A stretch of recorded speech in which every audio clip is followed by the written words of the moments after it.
Hey guys, Tyler here. Bloons TD Battles 2 Update 1.06 came out. It's time to see if this game is worth playing. I'm going to be talking about some of the important changes this update has brought, as well as some general things about the game and its community. So the main thing about this update is that there were heavy bug fixes and heavy balance changes. This is mostly a meta fixing update, so if you were a person who left because they were tired of Dartling Gun, Sniper, Ninja, those types of towers, you'll definitely want to come back. You'll definitely enjoy the game. But if you left for other reasons like I did, because of the lag, because of XP, because of just unenjoyable playing conditions, you'll have to listen on. So let's talk about the update. The most important thing to some people that I mentioned is that the major bugs got fixed. 230 Dartling Gun does not have laser shock stack anymore. Sticky bombs do not stack on BFBs. Oben's trees don't swallow BADs anymore. There's actually a really long list of bug fixes. I'm not going to go through everything, but there were a lot of very, very, very unfun bugs. Balloon Trap swallowing a BAD then crashing the game. That one definitely sounds annoying. I'm glad I never experienced that. And then we have general changes. First one is Tower Mastery and Hero Reward costs increased. So it just costs more XP to get cosmetic things. And if it was just the cosmetic things, it really wouldn't matter. For some reason, people are raising a stink over it, but it's literally just cosmetic shit. This is the stuff that you should have to pay for. The only reason that I'm a little bit weirded out by it is that there's no way to spend money for this, because this game has to make money, right? And I would much prefer that the game makes money through ethical ways, such as paying for cosmetics, instead of paying to skip the grind or paying to win or any of those other scummy methods. And this seems like an opportunity for the game to be about paying for cosmetics, but they're not really taking it because there's no way to spend money to get these cosmetics. But it really isn't as big of a deal as people are making it. This should be a grind. What needs to actually change is the tower's XP amounts. They're still way too damn high compared to the amount of XP you get. That problem is still persisted even though there's been multiple XP changes. I think that once Universal XP shows up or some other way to get more XP, it'll be helpful, but right now the new player experience is not so great. But the new player experience did change, with lower arenas now having a tower tier cap. So Red Bloons Stadium has a max tier of 3rd tier towers, and Yellow Stadium and White Wasteland, I believe, have a max tier of 4. So that's interesting. What it means is that people that are smurfing or have a lot more upgrades unlocked than new players can't just stomp on newbies. Obviously, there's going to be a game experience difference, but the playing field is a bit more level. I do think there could be something else to be done that helps out the new players in some way. Balloons that thing is just the tutorial. Because I think a lot of people need a tutorial for this game, or at least more information about towers, what sort of balloons they pop. There already are 4 tutorials in the game when you start off. Mostly to unlock Gwendolyn, but they could add more that could help players maybe learn to defend early rushes, learn to income efficiently, learn how to defend lead balloons, DDTs even. Like, there's a ton of tutorials that would fit perfectly into that part of the game, and what would be even nicer is if they actually gave rewards for completing them, so new players actually have a decent amount more XP when starting out because they've completed these tutorials. I think that would greatly enhance the new player experience. So while this change is a step in the right direction, it really only puts a band-aid on a much larger problem. Here's a really good change. Win streaks give an additional trophies up until you reach 85 trophies, and that cap used to be 50 trophies. So you can win streak all the way to ZOMG Coliseum. I'm proud of that one because that's actually my suggestion in the Ninja Kiwi / YouTubers Discord.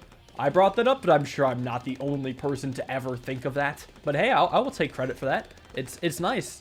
It's easier to get closer to the Hall of Masters, at least. And more people in the Hall of Masters is just the good thing, because the elo system in the Hall of Masters is much more interesting than just the you gain a trophy if you win, you lose a trophy if you lose sort of thing the lower arenas have going on. I think the Hall of Masters is a lot more interesting. I'm happy that more people can more easily get into it with this change. And another good change, speaking of ZOMG Superdome and Hall of Masters, Dox does not show up in those 2 arenas. Because if you make it to ZOMG Superdome or higher, Dox is an easy piece of cake. Every single game is going to be late, and to a lot of people that gets really repetitive really fast. It's just Dox. You know, there's other long maps that are still in. I think Dox is the most boring of the long maps. Mayan is a much more interesting map, and Plutonium Mines is pretty good. So wonderful change there. There's been a lot of round changes between rounds 11 and 31. They just changed the amount of balloons that come out naturally without being player sent. They're pretty much all increased in difficulty except for a couple rounds that have had regrows removed, because I assume some people were regen farming and Ninja Kiwi wanted to nip that in the bud. The difficulty increase of the natural rounds has not really been noticeable, because at pretty much all times you'll have enough defense to defend natural balloons, even these new natural balloons, because you're also kind of preparing for an opponent's rush. But what hasn't been noticeable is the fact that some of these rounds have been made shorter, which nerfs eco and technically doesn't buff farm, but farm is better by comparison. Because shorter amount of time means there's going to be less amount of income cycles, but farms give money based off of rounds. So the same amount of rounds, but shorter means that farms are unaffected, eco and ability money is slightly worse. Very cool. The BAD base health has been reduced to 12,500, and that's super nice because they comboed that with a higher ramping speed of Moab class balloons, HP, and speed from round 31 afterwards. So this is perfect because round 30 BAD is relatively beatable now, or more beatable rather, but then it gets harder as it goes on later. So now the end game isn't decided by who sends the BAD and boost first. It now becomes an interesting puzzle where you have to decide exactly when your opponent's defense will die to a BAD and send it then, as soon as you can, instead of just mindlessly spamming. This is a much more interesting problem to solve because you have to figure out exactly how strong your opponent's defense is in your own head, which is a lot more fun. And then a ton of buffs and nerfs, mostly buffs for underused towers. I'm not going to go through all of them. Boomerang got a lot, where Morglaves and Moab Press got hit with a couple $100 price nerf. It's not too bad, but I bet it adds up. Supply Drop Sniper got hit with a $400 price nerf. And its initial cooldown is 20 seconds instead of 10 seconds, so it starts at half cooldown. So it takes a bit longer to get it going. That's relatively significant. Honestly, I think Druid farming is king. I've been doing a bit of that now, and Druid farming is pretty good, especially knowing that Druids have Avatar of Wrath, which is an awesome late game tower. Makes it pretty good. Monkey Sub got a lot of price buffs, bottom path mostly, and also Ballistic Missile got a damage buff for regular balloons and ceramics. Preemptive Strike has stronger non-ability usage, and here's the exciting thing. The 4th tier and 5th tier Monkey Sub ability is now instant. Hallelujah. Okay, Micro's starting to come back, and they didn't just do it for Monkey Sub, they did it for Monkey Ace, they did it for Monkey Boat, and probably for some others that I'm just not seeing right now, but abilities coming instantly for Micro Intense Towers. That will bring in a lot more interesting strategies, especially for the Monkey Ace, which was really lacking. Being able to sell and rebuy ground zero should be an interesting display of mechanical skill, and mechanical skill is extremely fun to watch and get good at. So it'll be interesting to see if people can integrate some micro strats in the late game, but micro strategies cannot work if the game is still laggy. Lag was the major reason I stopped playing the game in the first place, so stick around later to see my opinions on the lagginess of this current game. Dartling Gunner. It got a base price nerf by 75 bucks. Not too bad. Biggest scare was Rocket Storm ability, and this one got a straight nerf, where its bonus damage got decreased by 1, so from 5 to 4, and its duration ability got reduced by 2 seconds from 10 to 8. Not at all an overnerf. This will be a good tower, but maybe it won't be an automatic defending of a rush. We will have to see. MAD got buffed, 50 extra damage per missile and larger missile size, and Ray of Doom became $15,000 cheaper, now $80,000. So I think Dartling Gunner will still be a very solid tower. It's just not going to solo the mid game with a single 230 Dartling Gun anymore. You're going to have to actually use your brain to figure out how to make Dartling Gun work. Banana Farm got a ton of price buffs. I mean, just a ton. I'm not even going to read all of them. It's just cheaper. Probably really good. I have no doubt that Banana Farm users are going to have a fun time with this. So there's the changes I wanted to talk about. How does the game play now? I think that the lag in this game has gotten worse by a lot. There are some games where it's honestly not noticeable. It's just plays as normal. But there are some games where I've seen lag on round 13. It used to be exclusive to late game.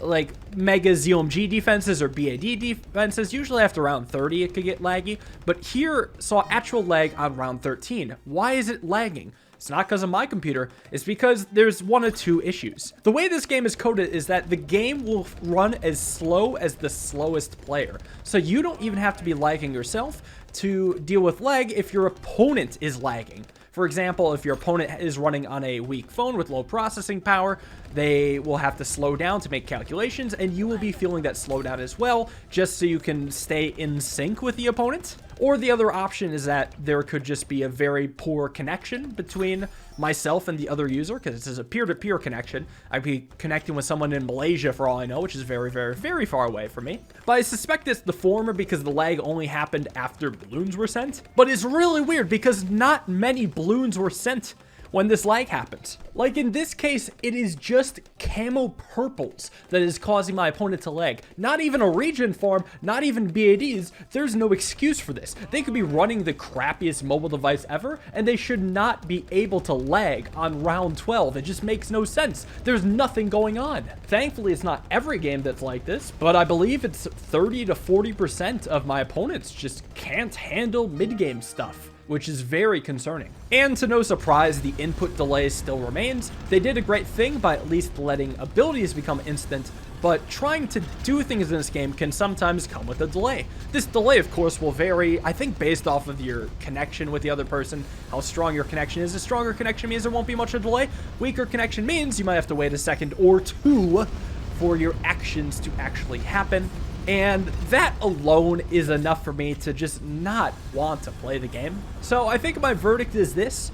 If you quit the game because of the Dartling Gunner or because you were bored of the meta, now's the time to come back. I'm sure the meta is going to be shaken up and very interesting. But if you quit the game just because it doesn't feel good to play, there's lag, there's input delay, there's other issues, you know, maybe XP issues, which I do think still persist, then I think the game has some work to go for. I cannot wait until the game becomes good. I'm just going to patiently wait for the game to become good and then play it then. Good news is, Bloons TD 6 is getting an update soon. That looks pretty fun. I'm going to try a couple of videos on it.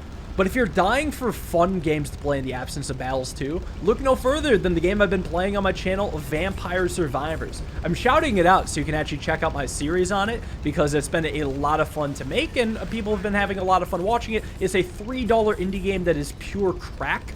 You are not going to be disappointed if you try out the game for yourself. It literally has a 99% positive rating on Steam. 99% of gamers cannot be wrong, except for the times they are. Thank you all for watching. Hope you guys enjoyed. I hope to see you all in tomorrow's video. Have a wonderful day and peace.